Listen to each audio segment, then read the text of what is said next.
Good afternoon students. आज के इस वीडियो में हम जून मंथ के करंट अफेयर्स डिस्कस करेंगे। इस एक ही वीडियो में हम पूरे मंथ के करंट अफेयर्स कवर कर लेंगे। जहां पर भी आपको कुछ स्टैटिक पॉइंट की जरूरत होगी वो भी मैं आपको वहीं पे बता दूंगी। So let's begin.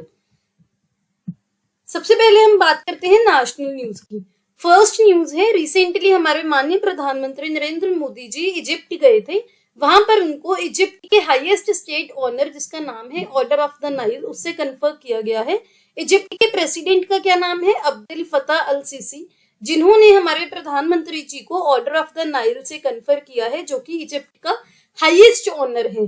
Order of the Nile की अगर बात करें तो ये 1915 में इंस्टीट्यूट किया गया था। जो कि कोई स्टेट का हेड है, कोई क्राउन के प्रिंसेस हैं, वाइस प्रेसिडेंट है, जो भी इजिप्ट को ऑफर करते हैं कोई ह्यूमैनिटी इनवैल्यूएबल सर्विसेज, उनको ये ऑफर किया जाता है। और ये भी आपको यहाँ पर ध्यान रखना है कि हमारे प्रधानमंत्री जी 1997 के बाद पहली बार अब इजिप्ट गए थे। तो पहले प्रधानमंत्री जिन्होंने 1997 के बाद इजिप्ट को विजिट किया है। इसके अलावा जो भी और हमारे प्रधानमंत्री जी को स्टेट ऑनर्स मिले हैं वो भी आप यहाँ पर देख सकते हो। तो सबसे पहले है इजिप्ट, जो कि ऑर्डर ऑफ नाइल मिला है। सऊदी अरेबिया का उनको ऑर्डर ऑफ अब्दुल लजीज अल सऊद मिला था। भूटान का भी उनको ऑर्डर ऑफ ड्रुक ग्याल्पो मिला हुआ है। सिमिलरली पैलेस्टीन का भी हाईएस्ट ऑर्डर मिला हुआ है। यूएई का भी मिला हुआ है, रशिया का, पापुआ न्यू गिनिया का, फिजी का। तो यहाँ पर आप सभी देख सकते हो। यूएसए का उनको लीजन ऑफ द मेरिट मिला था। मालदीव्स का उनको order of the distinguished rule of निशान इजुद्दीन मिला था। सो जो order of the Nile award है ये 13th स्टेट ऑनर है जो हमारे माननीय प्रधानमंत्री जी को मिला है उनके 9 साल के टेन्योर के टाइम। तो उनका जो प्रधानमंत्री बनने का 9 साल का टेन्योर हो गया है, उस टेन्योर में उनको ये 13th अवार्ड मिला था। ये आपको ध्यान रखना है। आगे हम बात करते हैं, रिसेंटली इंडिया ने चाइना को पीछे छोड़ दिया है और दुनिया का second largest road network India बन गया है इंडिया में, जो कि अराउंड 1.45 लाख किलोमीटर का है।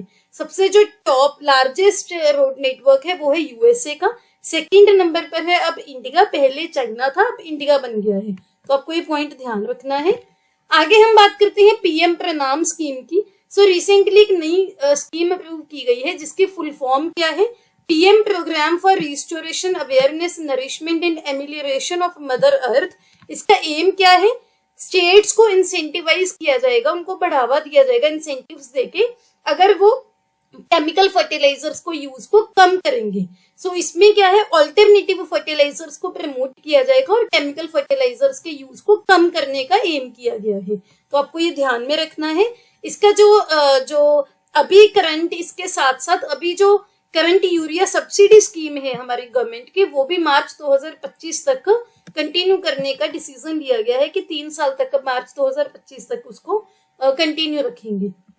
आगे हम बात करते हैं, रिसेंटली इंडिया ने डिसाइड किया है कि वो बैंकिंग ऑन वर्ल्ड हेरिटेज उन्होंने होस्ट किया है। तो इसमें क्या है, जो भी G20 कंट्रीज हैं उनके जिन भी करेंसी नोट्स पर वर्ल्ड हेरिटेज साइट्स, यूनेस्को के वर्ल्ड हेरिटेज साइट्स जो फीचर होती हैं, उनकी एग्जीबिशन लगाई गई है। ये एग्जीबिशन लगी थी Indira Gandhi national centre for arts में, जिसमें क्या इसका बेसिकली एम क्या था, करेंसी के कल्चरल सिग्निफिकेंस को हाईलाइट करने का। तो इस इवेंट में बेसिकली यही किया गया है, जो भी G20 के 19 कंट्रीज हैं और यूरोपियन यूनियन है, सभी कंट्रीज अपने करेंसी नोट्स जिस पर यूनेस्को वर्ल्ड हेरिटेज साइट्स है वो उसमें एग्जिबिट करेंगे। आगे हम बात करते हैं, recently United Nations Development Programme यानी कि यूएनडीपी एंड दीनदयाल अंत्योदय योजना यानी कि DAYNULM national urban livelihood mission, इन दोनों ने कोलैबोरेट किया है। किस लिए? जो वुमेन एंटरप्रेन्योर्स हैं उनको एम्पावर किया जाएगा और उनको और अच्छी करियर अपॉर्चुनिटीज प्रोवाइड की जाएंगी एंटरप्रेन्योरशिप के फील्ड में। तो अगर क्वेश्चन आता है कि कौन कौन से ऑर्गेनाइजेशंस ने या एजेंसीज ने इसे कोलैबोरेशन किया है, तो यूएनडीपी एंड दीनदयाल अंत्योदय योजना नेशनल अर्बन लाइवलीहुड मिशन। आगे हम बात करते हैं आर्टेमिस अकॉर्ड की। सो हमारे प्रधानमंत्री जी अभी रिसेंटली यूएस विजिट पर थे, उसी टाइम इंडिया और यूएसए ने आर्टेमिस अकॉर्ड साइन किया है, जिसका एम क्या है, इसके अंडर एक स्पेस एक्सप्लोरेशन को और एक्सपेंड किया जाएगा टू मार्स एंड बियॉन्ड, मंगल ग्रह और उसके भी दूर जो है स्पेस एक्सप्लोरेशन को एक्सपैंड किया जाएगा। आर्टेमिस अकॉर्ड, ये इसके लीडर कौन है? ये यूएस लेड एफर्ट है। इसमें ह्यूमंस को भेजा जाएगा मून पर दोबारा से by the year of 2025। India और यूएस एक फ्रेमवर्क भी डेवलप करेंगे joint mission on international space station के लिए। कब? 2024 में। इसका एम ये भी है कि जो लूनर ऑर्बिट है, जो चंद्रमा का ऑर्बिट है, वहां पर परमानेंट प्रेजेंस बिल्ड करना। इससे पहले हमने अपोलो मिशन, जब ये अपोलो मिशन भेजा था, जब ये अपोलो मिशन ये एंड हो जाएगा उसके बाद परमानेंटली वहां पर प्रेजेंस एक बिल्ड की जाएगी लूनर ऑर्बिट में। इंडिया आर्टेमिस अकॉर्ड का 27 सिग्नेटरी है। तो आपको ध्यान रखना है कि इंडिया आर्टेमिस अकॉर्ड का फाउंडर मेंबर नहीं है। अगर क्वेश्चन आता है, स्टेटमेंट आती है, आर्टेमिस अकॉर्ड 2020 में अक्टूबर में स्टार्ट हुआ था। 8 इसके फाउंडर नेशंस हैं। कौन कौन से? Australia, Canada, Italy, Japan, Luxembourg, UAE, UK and USA. India इसका फाउंडर मेंबर नहीं है। मैं दोबारा से रिपीट कर रही हूँ। और जो आर्टेमिस अकॉर्ड है एक नॉन बाइंडिंग एग्रीमेंट है जिसमें कोई भी फाइनेंशियल कमिटमेंट नहीं है। आगे हम बात करते हैं हमारे प्रधानमंत्री जी जब यूएस के विजिट पे थे तो और उन्होंने क्या क्या, उनकी क्या क्या एग्रीमेंट्स हुए, क्या क्या पार्टनरशिप्स वहां पे उन लोगों ने स्टैब्लिश की हैं, अनाउंस की हैं। सो सबसे पहले तो हम बात करते हैं हाईटेक पार्टनरशिप में, जहां पर उन्होंने सेमीकंडक्टर सप्लाई चेन एग्रीमेंट्स किए हैं। Indo US quantum coordination mechanism introduce किया है सो दैट एकेडमी और इंडस्ट्रीज के अमंग और भी अच्छी कोलैबोरेशन कर सकें। डिफेंस कोऑपरेशन की बात करें तो स्ट्रेटेजिक डिफेंस पार्टनरशिप। इसके बाद इंडस एक्स की क्या फुल फॉर्म है? India US defence acceleration ecosystem. इसके बाद GE and HAL, Hindustan aeronautics limited, इन दोनों में मेमोरेंडम ऑफ अंडरस्टैंडिंग साइन हुआ है। किसके लिए? जीई 414 जेट इंजन मैन्युफैक्चर करने के लिए, जिसमें 80% टेक्नोलॉजी ट्रांसफर भी होगी जो कि तेजस MK2 में यूज की जाएगी। इसके बाद है MQ-9B गार्डियन यूएवीज। इसकी 16 परचेज की जाएगी, 16 MQ-9B गार्डियन यूएवीज की।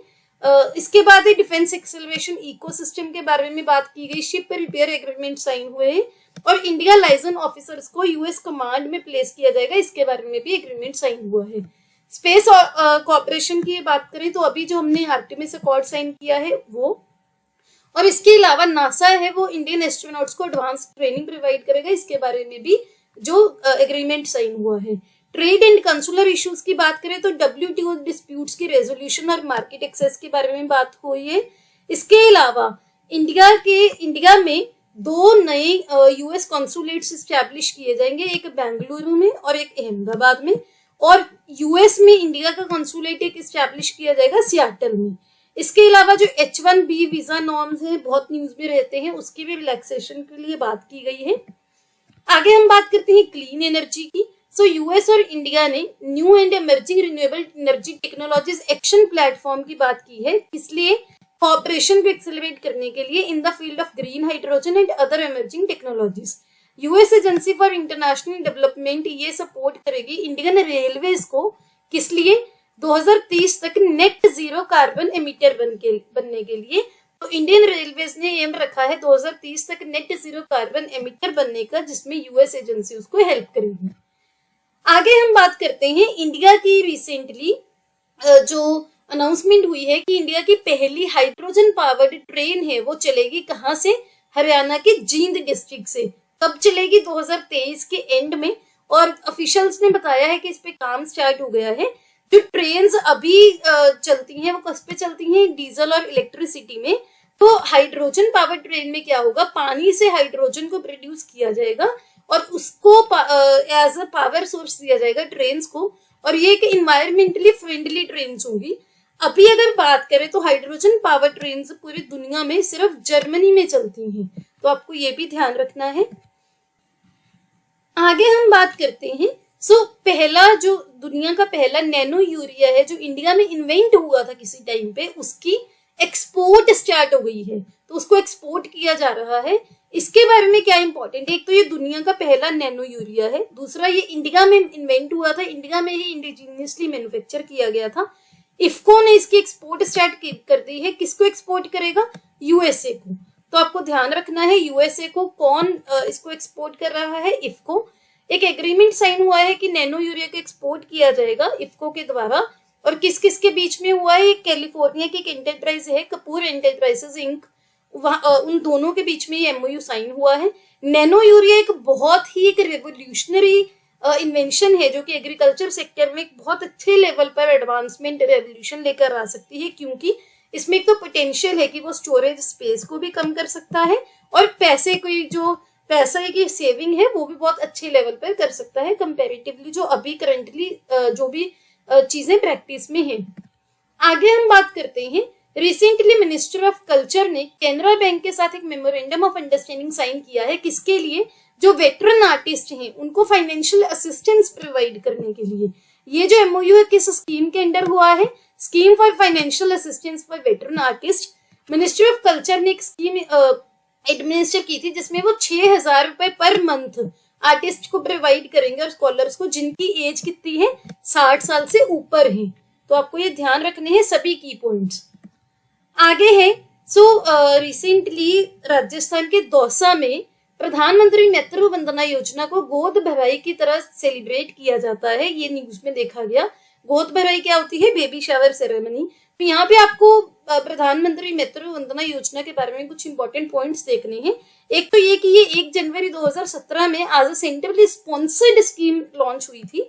ये स्कीम किस मिनिस्ट्री के अंडर है? Union Ministry of Child Development के अंडर, जो कि प्रेग्नेंट लेडीज और लैक्टेटिंग मदर्स, जो लेडीज फीड करती हैं डिलीवरी के बाद, उनकी वेलफेयर के लिए चलाई गई है। इस स्कीम के अंडर प्रेग्नेंट वुमेन्स को डायरेक्टली उनके बैंक अकाउंट्स में कैश बेनिफिट दिए जाते हैं सो दैट वो अपनी न्यूट्रिशनल रिक्वायरमेंट का भी ध्यान रख सके। और जो प्रेगनेंसी की वजह से उन्होंने अपना वो काम पर नहीं जा सकती तो वो वेज लॉस की वजह से उनको पार्शियली कंपनसेट किया जाता है। तो यहाँ पर इंपॉर्टेंट जो कीवर्ड है पार्शियली आपको ध्यान रखना है, क्योंकि एग्जाम्स में कुछ स्टेटमेंट्स आती हैं कि कंप्लीटली कंपनसेट होता है, तो यही कैच होते हैं आपके एग्जाम में क्वेश्चंस में। तो आपको इन कीवर्ड्स का स्पेशली ध्यान रखना है। प्रधानमंत्री नेत्र वंदना योजना के अंडर 5,000 रुपए दिए जाते हैं डायरेक्टली उनके बैंक में या पोस्ट ऑफिस अकाउंट में डीबीटी मोड में जब पहला बच्चा होता है। लेकिन जो रिमेनिंग कैश इंसेंटिव है, यानी कि पहले 6,000 दिया जाता था, 5,000 तो इस स्कीम के अंडर दिया जाता है।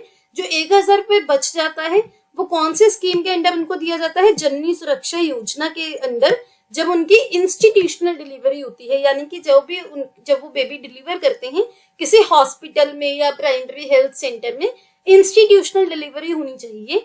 तो ये एक यहाँ पे कंडीशन है। तो उनको 6,000 रुपए ऑन एन एवरेज मिलते हैं।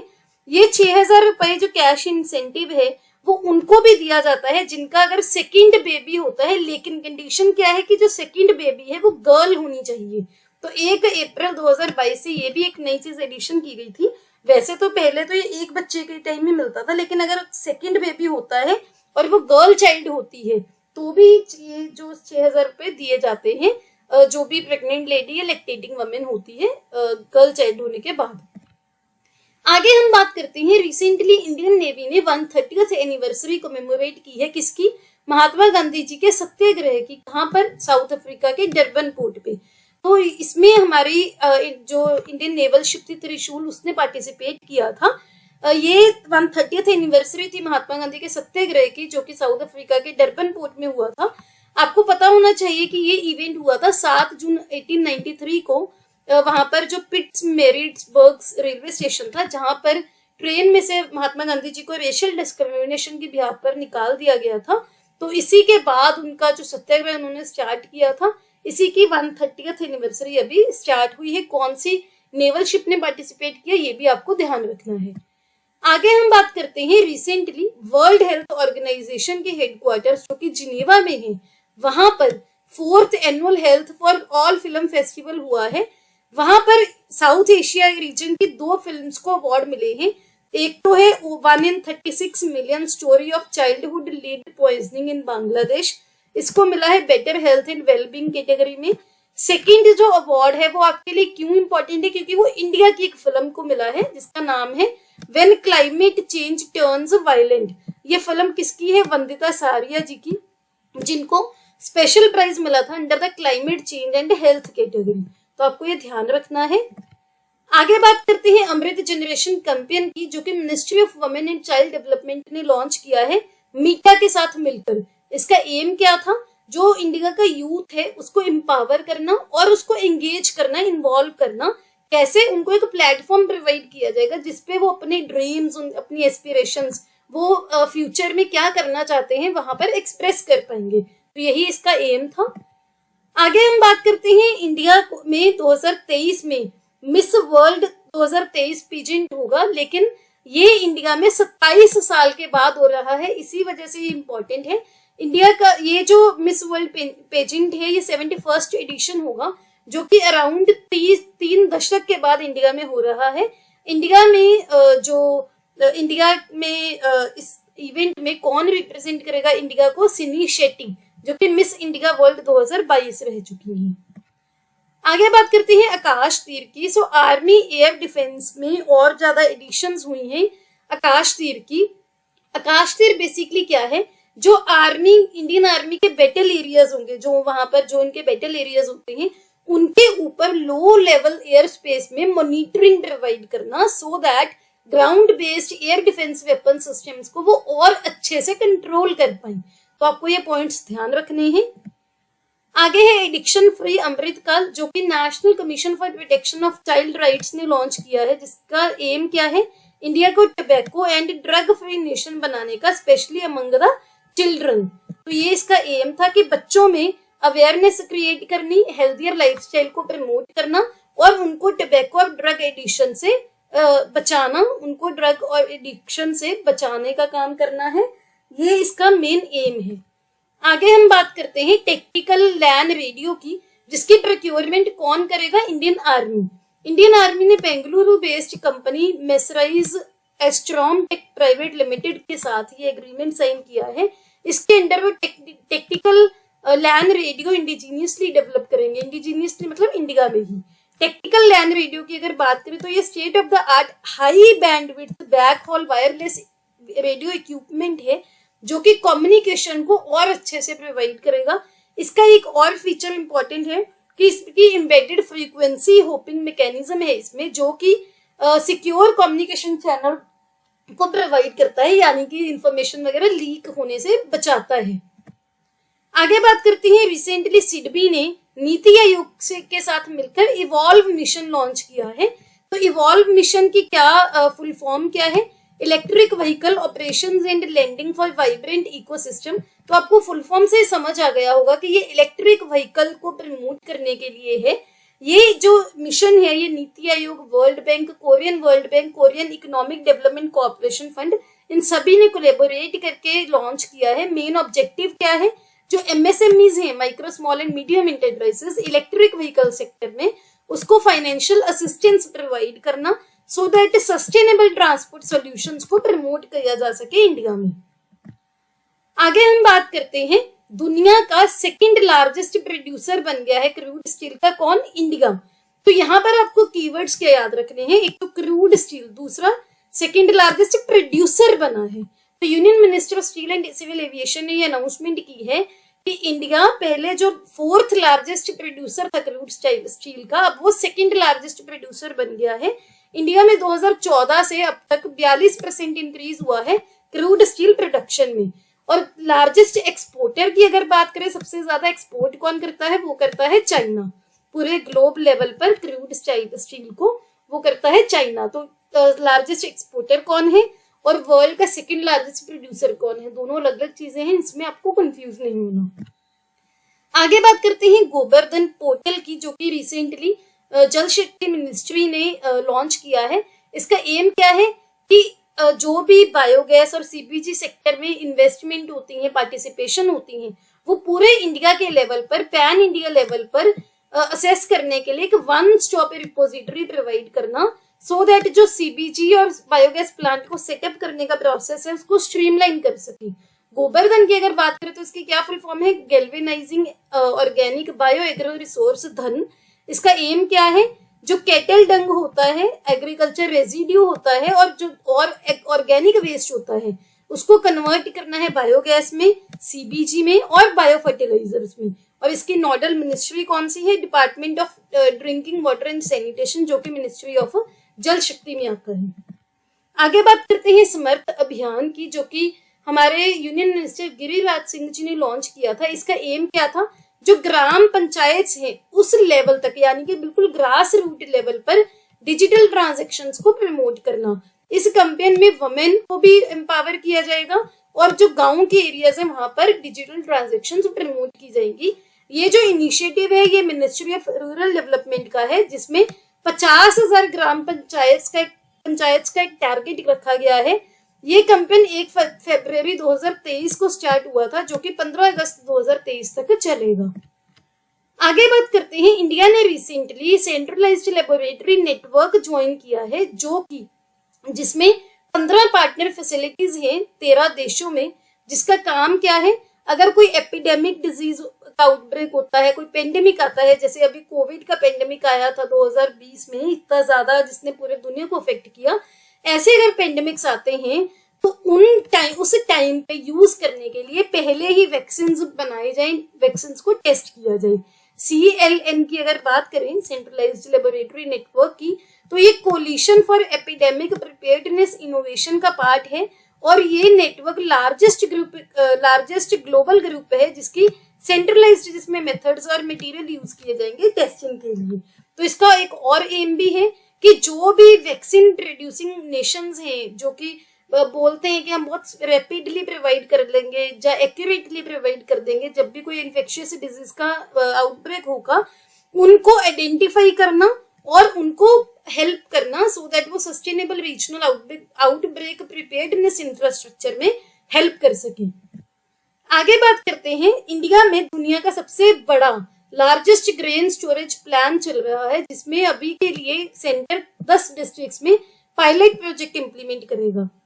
तो ये क्या है, इंटर मिनिस्ट्रियल कमेटी है, किसके लिए बनाई गई है, एक इंटर मिनिस्ट्रियल कमेटी भी बनाई गई है, इसके लिए वर्ल्ड के लार्जेस्ट ग्रेन स्टोरेज प्लान को कोऑपरेटिव सेक्टर में फैसिलिटेट करने के लिए बहुत सारी स्कीम्स को इसमें कन्वर्ज किया जाएगा, जो कि जैसे कि ministries of agriculture and farmer welfare की स्कीम्स हैं, कंज्यूमर अफेयर्स की स्कीम है, ministry of food and public distribution की स्कीम्स है, ministry of food processing industries की स्कीम है। तो सभी को कन्वर्ज किया जाएगा। और आपको इसके साथ क्या ध्यान रखना है कि ये जो कमेटी है इनके चेयरमैन कौन होंगे, हमारे cooperation and home minister Amit Shah ji. इसमें क्या क्या किया जाएगा, इंफ्रास्ट्रक्चर क्रिएट किया जाएगा स्टोरेज के लिए, जैसे गोडाउन्स हो गए, एग्रीकल्चर और अलाइड पर्पसेस के लिए, और selected viable primary agricultural credit societies हैं PACS, वहां पर जो इंफ्रास्ट्रक्चर प्रमोट किया जाएगा। आगे बात करते हैं साइटिस प्रोग्राम की, जो कि जिसका अभी रिसेंटली सेकंड फेज जो है उसको अप्रूव किया गया है। साइटिस की क्या फुल फॉर्म है, cities investment to innovate integrate and sustain project. ये किसके अंडर आता है, स्मार्ट सिटीज मिशन के अंडर, जिसका एम क्या है, इंटीग्रेटेड वेस्ट मैनेजमेंट और क्लाइमेट ओरिएंटेड रिफॉर्म एक्शंस को प्रमोट करना। ये अभी के लिए 18 सिटीज में इंप्लीमेंट किया जाएगा, जो कि कंपटीशन के बेसिस पर सिलेक्ट की जाएंगी। इसका एम क्या है, कॉम्पिटिटिवली सिलेक्टेड प्रोजेक्ट्स को प्रमोट करना, सर्कुलर इकोनॉमी को प्रमोट करना, इंटीग्रेटेड वेस्ट मैनेजमेंट पर फोकस करना, climate oriented reform actions state level पर, इंस्टीट्यूशनल स्ट्रेंथनिंग और नॉलेज डिस्सेमिनेशन को नेशनल लेवल पर, सभी को प्रमोट करना है। ये जो 4 साल के लिए ये प्रोजेक्ट वो होगा 2023 से 27 तक, और ये जो है इम्प्लीमेंट किया जाएगा किसके साथ, पार्टनरशिप में एक फ्रेंच डेवलपमेंट एजेंसी है AFD, जिसका नाम क्या है KFW, European union and national institute of urban affairs. तो ये सभी मिलके इसको इम्प्लीमेंट करेंगे। इसमें जो फंडिंग है वो भी ये सभी मिलके करेंगे। साइटिस 2.0 के 3 मेजर कंपोनेंट्स है, कौन कौन से, financial and technical support for developing projects, जो कि क्लाइमेट रेजिलियंस को बिल्ड करने के लिए किए जाएंगे, एडेप्टेशन के लिए, मिटिगेशन के लिए 18 स्मार्ट सिटीज में, सेंटर लेवल पर इंटरवेंशन, स्टेट लेवल पर और सिटी लेवल पर, सो दैट क्लाइमेट गवर्नेंस को इम्प्रूव किया जाए। आगे बात करते हैं, रिसेंटली श्री रामचरितमानस जी वर्ल्ड में लॉन्गेस्ट सॉन्ग का इसने रिकॉर्ड सेट किया है। So recently doctor Jagdish Pillai जो कि वाराणसी के हैं, उन्होंने गिनीज वर्ल्ड रिकॉर्ड सेट किया है श्री रामचरितमानस जी को 138 घंटे 41 मिनट और 2 सेकंड के लिए गाकर लगातार। ये जो है लॉन्गेस्ट सॉन्ग का इसको एक रिकॉर्ड मिल गया है। रामचरितमानस की अगर बात करें तो इनको तुलसीदास जी ने ये पोएम लिखी थी अवधी लैंग्वेज में, कब 16th सेंचुरी में। तो आपको सभी पॉइंट्स ध्यान में रखने हैं। अब बात करते हैं इंटरनेशनल न्यूज की। सबसे पहले है रिसेंटली फिलीपीन में एक वल्केनो इरप्ट हुआ था जिसका क्या नाम था, माउंट मियोन। माउंट मियोन, आपको ये ध्यान रखना है, फिलीपींस की जो कैपिटल है मनीला उसके आउटसाइड था, जो कि फिलीपीन सी के पास में लुजोन आइलैंड के पास में लोकेट करता है और ये पैसिफिक रिंग ऑफ फायर का भी पार्ट है। यहाँ पर आप, मैंने पिक्चर भी लगाई है, आप देख सकते हो माउंट मियोन, सॉरी ये मियोन वल्केनो है जो, वो कहाँ पर है। अब बात करते हैं, रिसेंटली वर्ल्ड बैंक ने अपना पहला dedicated road safety project launch किया है साउथ एशिया में, 358 million US dollar financial agreement देकर, किसको, ढाका में। और ढाका क्या है, बांग्लादेश की कैपिटल है, तो बांग्लादेश की गवर्नमेंट के साथ ये प्रोजेक्ट किसके लिए किया गया है, रोड सेफ्टी को इम्प्रूव करने के लिए, इंजरीज एक्सीडेंट्स को कम करने के लिए, कुछ सिलेक्टेड सिटीज में, हाई रिस्क हाईवेज में और नेशनल हाईवेज में जो डिस्ट्रिक्ट रोड इम्प्लीमेंटेशन है उसके लिए। आगे बात करते हैं, यूएन जनरल असेंबली ने रिसेंटली एक रेजोल्यूशन अडॉप्ट किया है जो कि हमारे प्रधानमंत्री जी ने वहां पर, आप बोल सकते हो, ये रेजोल्यूशन उनको प्रेजेंट की थी। तो हमारे इंडिया के साइड से ये रेजोल्यूशन वहां पर प्रेजेंट की गई थी, फॉरवर्ड की गई थी कि हम जो फॉलन पीस कीपर्स हैं यूएन मिशन में उनको ऑनर करें। तो यहाँ पर यूएन जनरल असेंबली ने एक ड्राफ्ट रेजोल्यूशन बना ली है, अडॉप्ट की है, जो कि इंडिया ने पायलट की थी अपने यूएन हेडक्वार्टर्स में मेमोरियल वॉल इस्टेब्लिश करने के लिए। यूएन हेडक्वार्टर्स कहाँ पर है, न्यूयॉर्क में। और इसके साथ आपको ये भी ध्यान रखना है कि प्रधानमंत्री मोदी जी की ऑफिशियल स्टेट विजिट है अभी यूएस में जो हुई है, उससे पहले ये डिसीजन लिया गया है। आगे बात करते हैं summit on artificial intelligence safety की, जो कि कौन होस्ट करेगा, 2023 के एंड में ब्रिटेन होस्ट करेगा, जिसमें आर्टिफिशियल इंटेलिजेंस के रिस्क को कंसीडर किया जाएगा। यही आपको अभी ध्यान रखना है, जब ये एक्चुअली समिट होएगी तब इसकी और डिटेल्स हम डिस्कस करेंगे। आगे हम बात करते हैं इंटरनेशनल कॉन्फ्रेंस जो अभी रिसेंटली अनाउंस की गई है स्पेस क्राफ्ट मिशन ऑपरेशंस पे, किस किसने की है, इसरो, इटालियन स्पेस एजेंसी और इंटरनेशनल एकेडमी ऑफ एस्ट्रोनॉटिक्स, इन तीनों ने मिलकर ये होस्ट की है, जिसको इन शॉर्ट बोलते हैं स्मॉप्स 2023। इस कॉन्फ्रेंस का एम क्या है, डिस्कशंस को फैसिलिटेट करना among space agencies, industry partners, startups हो गए और एकेडमिया हो गया। काम क्या किया जाएगा, स्पेस मिशंस में एडवांसमेंट के लिए, ऑपरेशंस और ग्राउंड सेगमेंट ऑटोमेशन के लिए। आगे है वर्ल्ड का पहला डिजिटल गवर्नमेंट बॉन्ड किसने रिलीज किया है, इजराइल ने बोला है कि हम ये रिलीज करेंगे, जिसका ये इनिशिएटिव का नाम क्या है, प्रोजेक्ट एडन।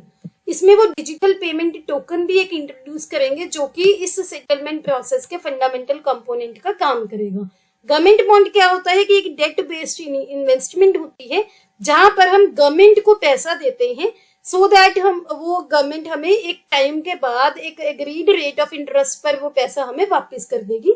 गवर्नमेंट इस पैसे को आगे रेज करती है, इन्वेस्ट करती है नए नए प्रोजेक्ट्स में, इंफ्रास्ट्रक्चर में, सो दैट जो इन्वेस्टर्स हैं उनको यूज कर सके एक रेगुलर इंटरवल पे, सेट रिटर्न पे। अगर गवर्नमेंट को रिटर्न मिलेगा तभी वो आपको इंटरेस्ट पे करेगी, तो इसी वजह से गवर्नमेंट इसको फर्दर करते हैं। जुलाई में यूएस है वो यूनेस्को को रीज्वाइन करेगा। रीज्वाइन का क्या मतलब है, पहले भी यूएस इसका पार्ट था, लेकिन कुछ जब डिस्प्यूट हुआ था काफी साल पहले, 10 साल लंबा ये डिस्प्यूट चला, उसी के बाद यूएस ने यूनेस्को को लीव कर दिया था। तो अब यूनेस्को जुलाई 2023 में दोबारा से इसको ज्वाइन करेगा। यूनेस्को यूनाइटेड नेशंस एक स्पेशलिस्ट एजेंसी है जिसका जो हेडक्वार्टर्स है वो फ्रांस के पेरिस में है। ये जो डिसीजन है ये एक, जब आप बोल सकते हो, जब ये इतना दशक चला यूएस के और यूएन के कल्चरल ऑर्गेनाइजेशंस में डिस्प्यूट्स का, इतने सालों बाद ये डिसीजन अभी दोबारा से दिया गया है, तो आपके एग्जाम्स के लिए इम्पोर्टेंट है। आगे बात करते हैं, recently British prime minister Rishi Sunak जी ने और यूएस के प्रेसिडेंट जो बाइडेन ने एक नई अटलांटिक डिक्लेरेशन साइन की है, जिसका एम क्या है, जो भी अभी रशिया और चाइना की तरफ से थ्रेट्स आ रहे हैं, डेंजर आ रहा है, उसके होते हुए भी इकोनॉमिक सिक्योरिटी को और ज्यादा मजबूत बनाना। इसमें बहुत सारी मिनी डील्स की गई हैं, जैसे आर्टिफिशियल इंटेलिजेंस पे, क्रिटिकल मिनरल्स पे, क्लीन एनर्जी सिक्योरिटी, इन सभी चीजों में। ये तो दोनों नेशंस अभी क्रिटिकल मिनरल एग्रीमेंट में नेगोशिएशन स्टार्ट भी करेंगे, तो आपको ये ध्यान रखना है कि अटलांटिक डिक्लेरेशन किन किन के बीच में साइन हुई है। आगे बात करते हैं, रिसेंटली यूएस के कांग्रेस में कमेटी ने रिकमेंड किया है कि नाटो प्लस को और स्ट्रेंथन किया जाए। जो नाटो प्लस 5 मेंबर्स हैं उसमें इंडिया को भी इंक्लूड किया जाएगा। नाटो एक मिलिट्री ऑर्गेनाइजेशन है जिसके 31 मेंबर हैं, जो कि नॉर्थ अटलांटिक ट्रीटी के द्वारा एस्टैब्लिश किया गया था, जो कि अपने मेंबर स्टेट्स की टेरिटोरियल इंटीग्रिटी, पॉलिटिकल इंडिपेंडेंस और सिक्योरिटी को आप बोल सकते हो प्रोटेक्ट करता है। नाटो प्लस के अभी जो 5 कंट्रीज हैं कौन कौन सी है? Australia, New Zealand, Japan, Israel and south Korea. अभी इसमें इंडिया के इंक्लूड करने की भी बात हो रही है, तो आपके लिए इंपॉर्टेंट है। आगे बात करते हैं, रिसेंटली न्यूयॉर्क में भी दिवाली को हॉलीडे की तरह अनाउंस कर दिया गया है कि इस साल से दिवाली को न्यूयॉर्क में भी हॉलीडे डिक्लेयर किया जाएगा। आगे है, रिसेंटली यूनाइटेड अरब एमिरेट्स ने एक जो यूएस लेड मैरीटाइम कोalition थी गल्फ में, उसे विदड्रॉ कर लिया है। सो यूएई ने जो कंबाइंड मैरीटाइम फोर्सेस थी वहां से विदड्रॉ कर लिया है, जो सीएमएफ थी। इसका काम क्या था? जो भी गल्फ का जो एरिया है वहां पर जो वाटरवेज हैं जो कि ग्लोबल ऑयल ट्रेड के लिए जरूरी हैं, उनकी ये सिक्योरिटी को मेक श्योर करता है, उसकी सिक्योर करता है। कंबाइंड मैरीटाइम फोर्सेस की कंबाइंड मैरीटाइम फोर्सेस की अगर बात करें तो इसका हेडक्वार्टर है बहरीन में। 2001 में ये स्टैब्लिश किया था। इनिशियली इसके 12 नेशंस मेंबर थे और ये क्रूशियल है गल्फ वाटर्स को सिक्योर करने के लिए, जहां पर जो ऑयल के टैंकर्स बहुत कॉमनली सीज किए जाते हैं राइवल्स के द्वारा। अभी आपको ये भी ध्यान रखना है कि चाहे यूएई ने विदड्रॉ कर लिया, लेकिन अभी भी ये पार्टनर नेशन है। तो अगर आपको क्वेश्चन आ जाए कि पार्टनर नेशंस कितनी है, तो वो है 38। तो आपको ये सभी पॉइंट्स ध्यान में रखने हैं। आगे बात करते हैं, रिसेंटली सदर्न मेक्सिको में एंशिएंट मयान सिटी डिस्कवर की गई है। इसका नाम क्या था? ओकुमटुन, जिसका मतलब है स्टोन कॉलम, जो वहां की जो लैंग्वेज उस टाइम पे यूज होती थी। ये सिटी माना जाता है कि 252,000 एडी पुरानी है, जिसमें pyramid like buildings, stone columns और प्लाजास वगैरह थे। और ये बेस्ट नोन एक सिविलाइजेशन थी मेसो अमेरिका की, उसके लिए जानी जाती थी। अब बात करते हैं स्टेट न्यूज की। सबसे पहले है legal aid defence counselling system, जो कि उत्तर प्रदेश ने लॉन्च किया है। किसके लिए? जो भी नीडी लोग हैं, जो जरूरतमंद लोग हैं, उनको फ्री लीगल एड प्रोवाइड की जाएगी, स्पेशली क्रिमिनल मैटर्स में। आगे है, केरला ने एक रिवॉर्ड सिस्टम लॉन्च किया है कि अगर आप सड़कों पे इलीगल कोई वेस्ट पड़ा होगा उसको रिपोर्ट करोगे तो आपको रिवॉर्ड दिया जाएगा। ये स्कीम मलिनियम मुखम नव केरलम का पार्ट है, जिसमें स्टेट को गार्बेज फ्री बनाने का एम रखा गया है। इसमें जो सिटीजन्स हैं, सॉलिड है चाहे लिक्विड वेस्ट या पब्लिक स्पेसेस में, प्राइवेट प्रॉपर्टी में, वाटर बॉडीज में, उसको रिपोर्ट करेगा और उनको जो है इस पे रिवॉर्ड दिया जाएगा। जिसने ये किया होगा उस पे फाइन लगाया जाएगा। आगे बात करते हैं, इंडिया की पहली नेशनल कॉन्फ्रेंस ट्राइबल राइटर्स की अभी हुई है। कहाँ पर?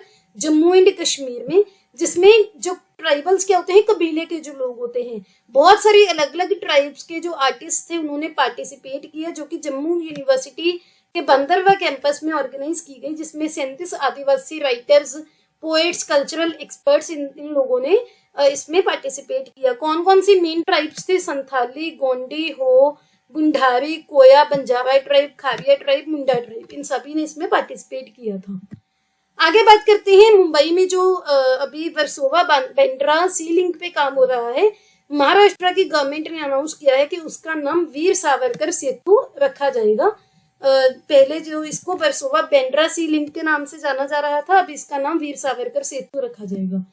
आगे है, उत्तर प्रदेश की गवर्नमेंट ने रिसेंटली वाराणसी में जो G20 डेलीगेशंस की मीटिंग हुई थी, वहां पर उनको GI टैग्ड गुलाबी मीनाकारी हैंडीक्राफ्ट्स एज ए गिफ्ट दिए हैं। ये जो गुलाबी मीनाकारी हैंडीक्राफ्ट्स हैं, कहाँ से हैं? ये पर्शिया, जो कि ईरान को पहले बोला जाता था पर्शिया। और इसमें क्या है, मेटल के सरफेस को बहुत अलग अलग कलर्स यूज करके कलर किया जाता है। जैसे यहाँ पर आप देख सकते हो, ये मेटल का सरफेस है, अलग अलग कलर्स यूज करके इसको पेंट किया गया है। वैसे ही सिमिलरली इयररिंग्स है, इसको ये भी मेटल के बनाकर अलग अलग कलर्स यूज करके इस पे मीनाकारी की गई है। आगे बात करते हैं करी इशार्ड की, जिसको ज्योग्राफिकल इंडिकेशन जो टैग मिला है, कहाँ से बिलोंग करते हैं ये? उत्तर कन्नड़ के अंकोला तालुक से, उत्तर कन्नड़ कर्नाटका से। तो ये जो मैंगोस है जिनकी यहाँ पर आप पिक्चर देख सकते हो, बहुत ही यूनिक इनकी खुशबू है, अरोमा यूनिक है, बहुत अच्छा इनका टेस्ट है, और इसमें जो पल्प होता है वो बहुत अच्छे अमाउंट में होता है, तभी ये अलग है। करी शार्ड मैंगो कौन से स्टेट से बिलोंग करता है आपको ध्यान रखना है। आगे बात करते हैं, उत्तर प्रदेश ने रिसेंटली, वहां की पुलिस ने ऑपरेशन कन्विक्शन लॉन्च किया है। किसके लिए? जो भी चाइल्ड अब्यूज केसेस हैं, काउ स्लॉटर के केसेस हैं, उनको और इफेक्टिवली और जल्दी उसको आप बोल सकते हो उनके आरोपियों को पकड़ने के लिए और उन केसेस को और जल्दी सॉल्व करने के लिए। आगे बात करते हैं, रिसेंटली उत्तर प्रदेश के 7 प्रोडक्ट्स को ज्योग्राफिकल इंडिकेशन टैग मिला है। कौन कौन से हैं वो? अमरोहा ढोलक, महोबा गौरा पत्थर हस्तशिल्प, मेनपुरी तरकाशी, Sambhal horncraft, Baghpat home furnishings, Barabanki handloom product, Kalpi handmade paper. तो इन सभी को ये ज्योग्राफिकल इंडिकेशन टैग मिला है। कौन देता है? ज्योग्राफिकल इंडिकेशन रजिस्ट्री, जो कि चेन्नई में है। असम में रिसेंटली अंडर वाटर पहली टनल एक कंस्ट्रक्ट की जा रही है, उसकी अनाउंसमेंट हुई है, जो कि नुमालीगढ़ को गोहपुर से कनेक्ट करेगी। यहाँ पर आप देख सकते हो, ये असम की पहली अंडर वाटर टनल होगी, जो कि वहां के इंफ्रास्ट्रक्चर को, वहां के जो ट्रांसपोर्ट इंफ्रास्ट्रक्चर है उसको बहुत ज्यादा बड़े अच्छे लेवल पर उसको डेवलप कर देगी, प्रमोट कर देगी, रेवोल्यूशनाइज कर देगी। अब बात करते हैं साइंस इन टेक की। सबसे पहले अभी काफी टाइम से एस्पार्टेम एक न्यूज में था, जिसको WHO ने बोला है कि शायद इसको कैंसर कॉजिंग एजेंट की तरह अनाउंस कर दिया जाएगा। तो एस्पार्टेम क्या है? एक आर्टिफिशियल स्वीटनर है, जो कि जो लोग मीठा नहीं खाते, चाहे उनको डायबिटीज है या वैसे, अगर वो शुगर की जगह पर आर्टिफिशियल स्वीटनर यूज करते हैं, उसको बोला जाता है एस्पार्टम। अभी WHO ने बोला है कि अगले महीने तक इसको पॉसिबली कार्सिनोजेन डिक्लेयर किया जाएगा। कार्सिनोजेन होते हैं जिसकी वजह से कैंसर होता है। एस्पार्टम कहाँ कहाँ पर मिलता है? सॉफ्ट ड्रिंक्स में, डेजर्ट्स में, शुगर फ्री जूसेस में, और जो ड्रिंक मिक्सेस होते हैं उनमें। नासा ने रिसेंटली प्लूटो के सरफेस पर एक हार्ट शेप्ड ग्लेशियर की पिक्चर एक अनवील की है। यहाँ पर आप देख सकते हो, ये जो हार्ट शेप्ड जो ग्लेशियर है, इसकी पिक्चर नासा ने रिलीज की है। कहाँ पर? प्लूटो के सरफेस पर।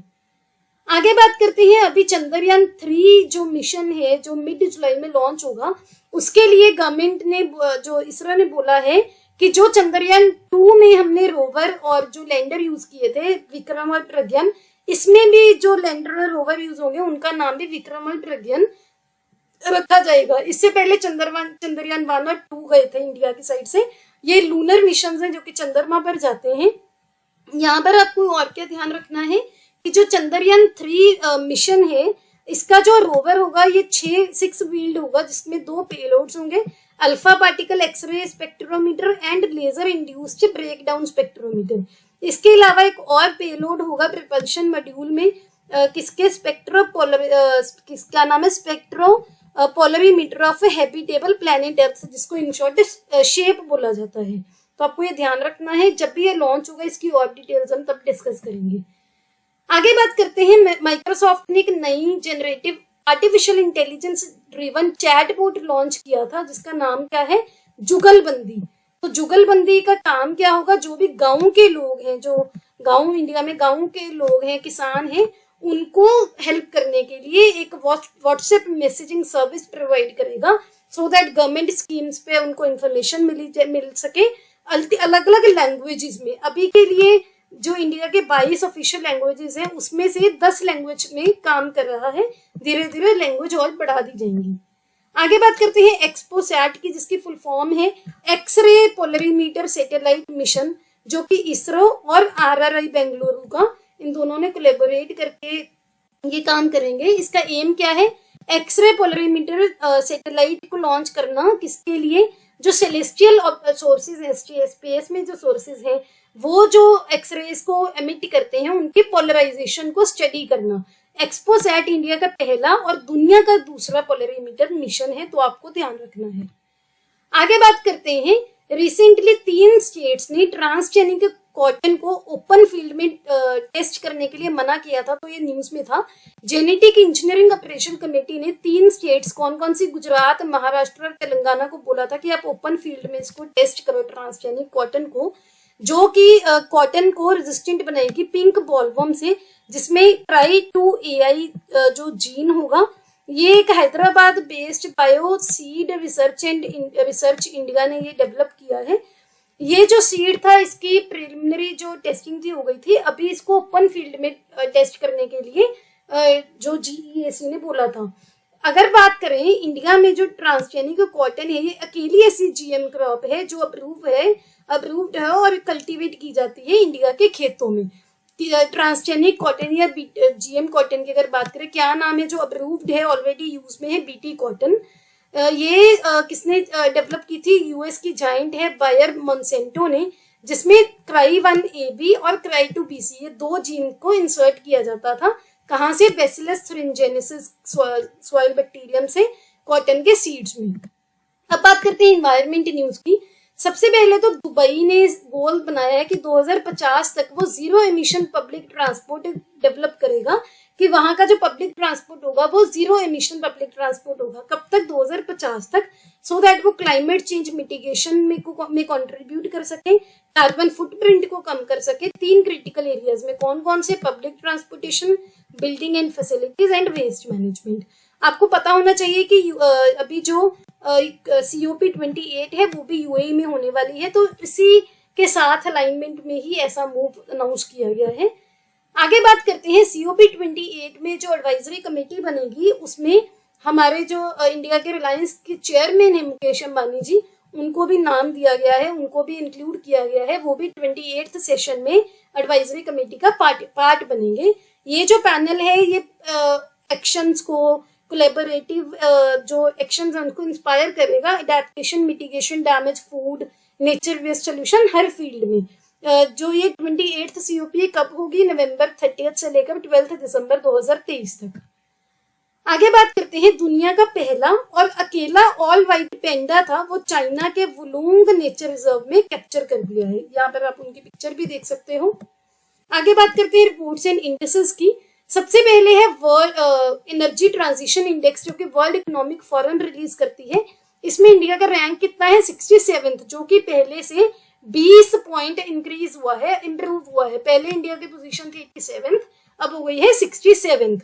इसमें अगर बात करें टॉप किसने किया है? स्वीडन ने, और दूसरे नंबर पर है डेनमार्क, तीसरे पर है नॉर्वे, फिर है फिनलैंड एंड 5th पर है स्विट्जरलैंड। आगे बात करते हैं, रिसेंटली UN जनरल असेंबली ने report on children and armed conflict से इंडिया को रिमूव कर दिया है, और 2010 के बाद ये पहली बार हुआ है कि United nation general secretary general ने इंडिया को इससे रिमूव किया, तो आपको ध्यान रखना है। आगे बात करते हैं ग्लोबल स्लेवरी इंडेक्स 2023 की, जो कि मॉडर्न स्लेवरी पर नेशनल एस्टिमेट्स प्रोवाइड करता है 160 देशों में। कौन इसको प्रोड्यूस करता है? Walk free. और ये क्या हाईलाइट करता है? जो भी मॉडर्न स्लेवरी के प्रिवेलेंस बढ़ रहे हैं पूरी दुनिया में, उसको। हाईएस्ट प्रिवेलेंस कंट्रीज कौन कौन सी हैं? North Korea, Eritrea, Mauritania, Saudi Arabia and Turkey. Lowest prevalence Switzerland, Norway और जर्मनी में, तो आपको ये ध्यान रखना है। आगे बात करते हैं, रिसेंटली ब्राजील में GEF की काउंसिल मीटिंग हुई थी। GEF की क्या फुल फॉर्म है? ग्लोबल एनवायरनमेंट फैसिलिटी, जिसमें क्या एम था? Climate, biodiversity and pollution crisis को कैसे टैकल किया जाए। इसमें UNDP, UNEP एंड FAO ये 3 टॉप रेसिपिएंट थे GEF के, जो 18 इम्प्लीमेंटिंग एजेंसीज हैं। और इसके साथ साथ एक नया फंड भी इसमें एस्टैब्लिश किया गया है, जिसका नाम है ग्लोबल बायोडाइवर्सिटी फ्रेमवर्क फंड, जिसका क्या काम होगा? कुनमिंग मॉनिटरी बायोडाइवर्सिटी फ्रेमवर्क को इम्प्लीमेंट करने की सपोर्ट करेगा। आगे है QS वर्ल्ड रैंकिंग 2023, जिसमें IIT बॉम्बे को 149th रैंक मिला है। ये 20th एडिशन था QS वर्ल्ड यूनिवर्सिटी रैंकिंग का, जिसमें टॉप जो फर्स्ट रैंक है किसका है? US की MIT का। यहाँ पर आप देख सकते हो, इसकी जो और भी है, MIT यूनिवर्सिटी है US की फर्स्ट, 3rd नंबर है ऑक्सफोर्ड यूनिवर्सिटी, सिंगापुर की यूनिवर्सिटी है 8th नंबर पर, इंडिया का IIT बॉम्बे है 149th पर, IIT दिल्ली है 197 पर, उसके बाद IIC बैंगलोर है 225 पर, IIT खड़गपुर है, IIT मद्रास है, गुवाहाटी है, IIT रुड़की है। तो सभी आपको बस मेन इसमें IIT बॉम्बे का ध्यान रखना है, बाकी आप एक बार पढ़ लो, आपको अगर एग्जाम में आता है ध्यान में आ जाएगा। अब बात करते हैं इंपॉर्टेंट अपॉइंटमेंट्स किस मंथ के। सबसे पहले तो WHO का जो special envoy for climate change है उसकी डीजी अपॉइंट की गई है। कौन? Doctor Vanessa Kerry. वो रिनाउंड ग्लोबल हेल्थ एक्सपर्ट है, मेडिकल डॉक्टर हैं और सीड ग्लोबल हेल्थ की सीईओ भी हैं, जो कि पहली WHO director general special envoy for climate change and health appoint की गई है। आगे बात करते हैं अर्जेंटीना के सेलेस्टे सौलो, जो कि पहली फीमेल सेक्रेटरी जनरल बन गई है किसकी? वर्ल्ड मीटेरोलॉजिकल ऑर्गेनाइजेशन की। तो WMO की पहली फीमेल सेक्रेटरी जनरल बनी है। यहाँ पर आपको ध्यान रखना है कि जो इनके लीडर्स हैं ये हर 4 साल बाद इलेक्ट किए जाते हैं। अब बात करते हैं इंडियन ओरिजिन अजय बंगा जी की, जो कि जिन्होंने इस मंथ वर्ल्ड बैंक के प्रेसिडेंट की जो चेयर है संभाल ली है। ये वर्ल्ड बैंक के 14th प्रेसिडेंट बने हैं और ये पहले इंडियन अमेरिकन हैं और पहले सिख अमेरिकन हैं जिन्होंने इतनी अच्छी जो पोस्ट अभी होल्ड कर रहे हैं। इनके जो पहले इनके जो आप बोल सकते हो कि इन्होंने किसको सक्सीड किया है, वो है डेविड मेलपास, जो पहले वर्ल्ड बैंक के प्रेसिडेंट थे। अब बात करते हैं स्पोर्ट्स न्यूज की। रिसेंटली हमने बात की थी कि जोकोविक थे जो टेबल टेनिस प्लेयर, वो वर्ल्ड नंबर 1 स्पॉट उन्होंने क्लेम किया था, लेकिन एल्काराज ने जोकोविक को डिथ्रोन कर दिया, यानी कि एल्काराज ने अब इनको हटाकर अब ये वर्ल्ड नंबर 1 बन गए हैं। तो कार्लोस एल्काराज ये 23rd time grand slam champion जो थे नोवाक जोकोविक, उनको हराकर इन्होंने अभी वर्ल्ड का नंबर 1 स्पॉट हासिल कर लिया है। इन्होंने रिसेंटली क्वींस क्लब चैंपियन जीता था और ये 6th चेंज होगा 2023 में वर्ल्ड नंबर 1 में। तो 2023 में वर्ल्ड नंबर 1 रैंक है जो चेंज हुआ है 6th टाइम, तो ये आपको ध्यान रखना है। आगे बात करते हैं recently ICC men's ODI one day inning की वर्ल्ड कप ट्रॉफी टूर एक लॉन्च किया गया है 2023 का। कहां पर? स्ट्रेटोस्फेरिक स्केल पर, यानी कि आप बोल सकते हो कि हवा में इसका टूर वो किया गया है, स्ट्रेटोस्फीयर में लॉन्च किया गया है। उसके बाद इसकी जो लैंडिंग हुई है अहमदाबाद में हुई है। ये जो टूर है स्पेक्टेकुलर फैशन में लॉन्च हुआ था, जिसमें स्ट्रेटोस्फीयर में 1,20,000 फीट अबव द अर्थ में। इसके बाद ये नरेंद्र मोदी क्रिकेट स्टेडियम अहमदाबाद में ये लैंड हुआ। ये जो 2023 का एडिशन द ट्रॉफी टूर का ये बहुत बड़ा है, जिसमें जो 27 जून को ये स्टार्ट हो रहे हैं हुआ है और ये 18 देशों में ट्रैवल करेगा पूरे दुनिया में। फॉर एग्जांपल कुवैत हो गया, Bahrain, Malaysia, USA, Nigeria, Uganda, France, Italy, USA और जो होस्ट कंट्री है इंडिया। आपको पता होगा कि आईसीसी का जो अभी वर्ल्ड कप है वनडे इनिंग्स का वो इंडिया में हो रहा है, तो आपके लिए इंपॉर्टेंट है। आगे बात करते हैं, इंडिया ने रिसेंटली स्पेशल ओलंपिक्स चैंपियन था उसमें पार्टिसिपेट किया था, जिसमें इंडिया ने 202 मेडल्स जीते हैं, जिसमें 76 गोल्ड मेडल्स हैं, 76 गोल्ड मेडल्स हैं और बाकी के सिल्वर और ब्रॉन्ज मेडल हैं। ये जो स्पेशल ओलंपिक्स चैंपियन हुआ था कहाँ पर हुआ था? ग्रीस में। इंडिया को टोटल 76 गोल्ड, 75 सिल्वर और 51 ब्रॉन्ज मेडल मिले हैं। आगे बात करते हैं फीफा अंडर 17 वर्ल्ड कप की, जो कि इंडोनेशिया होस्ट करेगा। पहले ये होस्ट होना था पेरू में, लेकिन अभी ये इंडोनेशिया में होस्ट होगा। और आपको ये भी ध्यान रखना है कि साउथ ईस्ट एशिया में पहली बार FIFA under 17 world cup host होगा। आगे बात करते हैं एमसीसी कमेटी की, जिसमें recently Indian women cricketer Jhulan Goswami ने ज्वाइन किया है। इनके साथ इंग्लैंड की वमेन टीम कैप्टन थी हीथर नाइट और इयॉन मॉर्गन। ये तीनों अभी एमसीसी के जो एमसीसी वर्ल्ड क्रिकेट कमेटी के मेंबर्स बने हैं। आगे बात करते हैं फीफा क्लब वर्ल्ड कप 2023 की, जो कि सऊदी अरेबिया की जिद्दा सिटी में होगा। इसके साथ आपको ये भी याद रखना है कि सऊदी अरेबिया 2023 का एशियन कप भी होस्ट करे।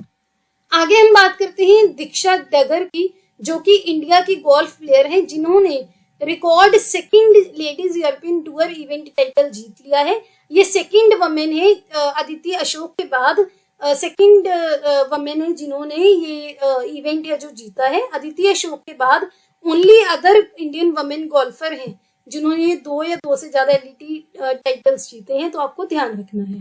आगे बात करते हैं, अभी हमने डिस्कस किया आईसीसी की वर्ल्ड कप की जो ट्रॉफी रिलीज हुई है, जो उसका टूर वो किया गया है स्ट्रेटोस्फीयर में। तो आईसीसी वर्ल्ड कप 2023 जो कि इंडिया में होस्ट होगा, उसका जो शेड्यूल अनाउंसमेंट भी हो गई है। इसका जो फाइनल मैच है कहां पर होगा? अहमदाबाद के नरेंद्र मोदी स्टेडियम में।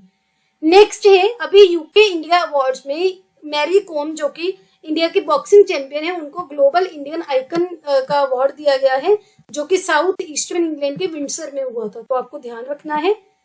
आगे है अभी जो दुबई में वुमेन्स कबड्डी फाइनल हुआ था, दुबई में वर्ल्ड का पहला इंटरनेशनल वुमेन कबड्डी फाइनल हुआ था, जिसमें कोलकाता की टीम जो विक्टोरियस रही है। इसमें Delhi Dynamites, Gujarat Angels, Great Marathas, Haryana Hustlers, Punjab Panthers, काफी टीम्स ने पार्टिसिपेट किया था। आगे बात करते हैं लोजाने डायमंड लीग 2023 की, जो कि नीरज चोपड़ा ने जीत ली है। ये जेवलिन थ्रोअर है इंडिया के। डायमंड लीग एक एनुअल सीरीज है, हर साल होती है, जिसमें बहुत सारे एथलेटिक कंपटीशंस होते हैं, तो आपको ध्यान रखना है। आगे है फीफा मेंस फुटबॉल रैंकिंग, जिसमें इंडिया को 100th रैंक मिला है। फर्स्ट रैंक मिला है अर्जेंटीना को, सेकंड मिला है फ्रांस को, थर्ड मिला है ब्राजील को। आगे बात करते हैं श्री शंकर की, जिन्होंने लॉन्ग जंप में ब्रॉन्ज मेडल हासिल करके हिस्ट्री क्रिएट की है। कहां पर? पेरिस में जो डायमंड लीग हुई थी। तो आपको ध्यान रखना है श्री शांत ने कहां पर जीता है? मेंस लॉन्ग जंप में। आगे बात करते हैं रिसेंटली आईसीसी का जो टेस्ट मैच का वर्ल्ड कप हुआ था, उसमें ऑस्ट्रेलिया विक्टोरियस रहा, और ऑस्ट्रेलिया ऐसी पहली अकेली टीम बन गई है जिसने आईसीसी टाइटल्स तीनों फॉर्मेट में जीत ली है। तीनों मतलब टेस्ट मैचेस हो गए, वनडे इनिंग्स हो गई, और जो T20 मैचेस होते हैं उसमें। आगे हम बात करते हैं इंडिया की जो जूनियर जो वमेन हॉकी टीम थी, उन्होंने अपना पहला जूनियर एशिया कप जीता है। और ये जो उन्होंने मैच हुआ था, कहाँ पर हुआ था? ये जापान में हुआ था, और इन्होंने किसको बोल सकते हो डिफीट किया है? साउथ कोरिया की टीम को। अब बात करते हैं अवार्ड्स की। सबसे पहले है कला क्रांति लाइफ टाइम अचीवमेंट अवार्ड। ये पहली बार दिया गया है, और किसको मिला है? ये पंडित पीडी बॉल जी को। यहाँ पर आप उनकी पिक्चर देख सकते हैं। क्यों? For his outstanding contribution in the traditional ball music world stage पर। आगे बात करते हैं पॉइंट्स ऑफ लाइट अवार्ड्स 2023 की, जो कि राजिंदर सिंह भाटी जी को मिला है, जो कि सेकेंड वर्ल्ड वॉर के one of the last surviving Sikh soldiers हैं। ये अवार्ड उनको दिया है British prime minister Rishi Sunak जी ने। आगे बात करते हैं रिसेंटली तेलंगाना के 5 स्ट्रक्चर्स को ग्रीन एप्पल अवार्ड्स मिला है। कौन कौन से हैं वो? Doctor BR Ambedkar Telangana state secretariat, Moazzam Jahi market, Telangana police integrated command control centre, Durgam Cheruvu cable bridge, और यदागिरीगुट्टा टेम्पल। आगे बात करते हैं सीना ड्रोन फोटो अवार्ड्स 2023 की, जो कि मिला है अन्नामलाई टाइगर रिजर्व को वाइल्ड लाइफ कैटेगरी में। तो आपको ये ध्यान रखना है, ये कहां पर है? तमिलनाडु के कोयम्बटूर डिस्ट्रिक्ट में। नेक्स्ट है governor of the year award, जो कि मिला है RBI के गवर्नर शक्तिकांता दास जी को 2023 के लिए, और ये सेकंड RBI के गवर्नर हैं आफ्टर रघुराम राजन जी, जिनको ये अवार्ड मिला है। आगे 57th जननपीठ अवार्ड, जो कि मिला है दामोदर मौजू जी को, जो कि उनको गवर्नर के गोवा के गवर्नर PS श्रीधरन पिल्लाई जी ने प्रेजेंट किया है। क्यों? क्योंकि उन्होंने बोल सकते हो गोवन लैंग्वेज में बहुत अच्छा लिटरेचर को प्रमोट किया है, और गोवा से ये सेकंड ऑथर हैं जिनको जननपीठ अवार्ड मिला। पहले थे रविंदर केलेकर जी, जिनको 2008 में अवार्ड मिला था। अब बात करते हैं डिफेंस एक्सरसाइजेस की। पहली है जो इंडिया, फ्रांस एंड UAE ने पहली ट्राइलेटरल मैरिटाइम पार्टनरशिप एक्सरसाइज की है। कहां पर? गल्फ ऑफ ओमान में। तो गल्फ ऑफ ओमान आप देख सकते हो कहां पर है, ये रही गल्फ ऑफ ओमान, जो कि पर्शियन गल्फ को अरेबियन सी से कनेक्ट करती है। और जो ये कंट्रीज हैं UAE, ओमान, ईरान, पाकिस्तान, इनको अलग करती है आपस में। तो आपको ध्यान रखना है, जो गल्फ ऑफ ओमान है ये अरेबियन सी को स्ट्रेट ऑफ हॉर्मुज से भी कनेक्ट करती है, और पर्शियन गल्फ के साथ भी कनेक्ट करती है। आगे है तारंग शक्ति, जो कि बिगेस्ट एयर एक्सरसाइज है, जिसमें फ्रांस, ऑस्ट्रेलिया, US, UK और भी बहुत सारे देशों की एयर फोर्सेस जो है पार्टिसिपेट करेंगी। ये जो एक्सरसाइज है ये इंडिया में होगी, तो आपके लिए इम्पोर्टेंट है। आगे है एक्सरसाइज रणविजय, जो कि इंडियन एयर फोर्स कंडक्ट कर रही है इंटीग्रेटेड ऑपरेशंस पे फोकस करने के लिए, जिसमें इंडिया की आर्मी और इंडिया की नेवी भी पार्टिसिपेट करेगी। आगे है एक्सरसाइज एक्वेरन, जो कि जिसका 12th एडिशन हो रहा है। इंडियन आर्मी और मालदीव्स की नेशनल डिफेंस फोर्सेस में होता है। ये उत्तराखंड के चौपाटिया में होगी, चौबाटिया में हुई है 11 से 24 जून 2023 के बीच में। ये एक्सरसाइज ऑल्टरनेट होती है, यानी कि 1 साल इंडिया में और 1 साल मालदीव्स में। अब बात करते हैं बुक्स एंड ऑथर्स की। बुक है रिंग साइड, जिसको लिखा है डॉक्टर विजय दर्दा जी ने। बुक का पूरा टाइटल है ring side up close and personal on India and beyond. ये बुक लिखी है डॉक्टर विजय दर्दा जी ने, जो पहले MP भी रह चुके हैं। अब बात करते हैं मिसलेनियस न्यूज की। सबसे पहले जीतेंगे हम कैंपेन, जो कि अडानी ग्रुप के फाउंडर गौतम अडानी ने लॉन्च किया है। क्यों? इंडिया की जो अभी ICC ODI cricket world cup होने वाला है, तो उससे पहले इंडियन प्लेयर्स की मोराल को बूस्ट करने के लिए, और 1983 की अभी 40th एनिवर्सरी भी थी। 1983 में इंडिया ने वर्ल्ड कप जीता था, उसकी 40th एनिवर्सरी भी इसके द्वारा सेलिब्रेट की गई है। आगे बात करते हैं गंगोत्री नेशनल पार्क की, जो कि उत्तराखंड में है, जिसने आर्मी और ITBP Indo Tibetan police border police को अराउंड 50 हेक्टेयर लैंड ट्रांसफर की है, सो दैट वो नए बंकर्स और बॉर्डर आउटपोस्ट को लाइन ऑफ एक्चुअल कंट्रोल के पास डेवलप कर सके। अब बात करते हैं ऑबिचुअरीज की। So lithium battery inventor John Goodenough, जो कि जिनको नोबेल प्राइज में मिला था, उनकी डेथ हो गई है। तो नोबेल प्राइज था जो लिथियम बैटरीज जिनको मिला था 2019 में केमिस्ट्री में, जॉन गुडनॉफ, वो रिसेंटली ही पास्ट अवे। आगे बात करते हैं doctor Ved Kumari Ghai, she passed away. वो इन सोशल वर्क और government of India social work में इन्वॉल्व थी, जिनको गवर्नमेंट ऑफ इंडिया ने पद्मश्री अवार्ड भी दिया था 2014 में। इसके अलावा उनको गोल्ड मेडल भी मिला था जम्मू एंड कश्मीर की गवर्नमेंट के द्वारा सोशल वर्क के लिए। प्रेसिडेंट अवार्ड भी मिला था संस्कृत के लिए, और डोगरा रत्न अवार्ड भी मिला हुआ था। अब बात करते हैं इस मंथ के इंपॉर्टेंट डेज की। सबसे पहले है वर्ल्ड बाइसाइकिल डे, जो कि 3 जून को मनाया जाता है। इसका इस बार का थीम था riding together for sustainable future. फिर है वर्ल्ड इन्वायरमेंट डे, 5 जून को मनाया जाता है, जिसका इस बार का एम था solutions to plastic pollution under #beat plastic pollution. फिर है वर्ल्ड फूड सेफ्टी डे, जिसका इस बार का थीम था फूड स्टैंडर्ड्स सेव लाइव्स, जो कि 7 जून को मनाया जाता है। वर्ल्ड ओशियन डे, जो 8 जून को मनाया जाता है, जिसका थीम है planet ocean times are changing. फिर है world day against child labour, जो कि 12 जून को मनाया जाता है, जो कि ILO ने लॉन्च किया था 2002 में, सो दैट चाइल्ड लेबर के अगेंस्ट जो फाइट है उसको सपोर्ट कर सके। इस बार का थीम था social justice for all and child labour. इसके बाद है नेशनल स्टेटिस्टिक डे, जो कि 29 जून को मनाया जाता है। इस बार का थीम था alignment of state indicator framework with national indicator framework for monitoring sustainable development goals. ये हमारे सोशल मीडिया के हैंडल्स हैं, यहाँ पर आप हमें फॉलो कर सकते हैं अपडेट्स के लिए। ये हमारा टेलीग्राम का लिंक है, जहाँ पर आपको PDF मिल जाएगी बिल्कुल फ्री ऑफ कॉस्ट। अगर आपको ये वीडियो अच्छी लगी, please hit the like button, अपने दोस्तों के साथ वीडियो को शेयर कीजिए। Don't forget to subscribe to my channel. Have a nice day, see you tomorrow in the next video.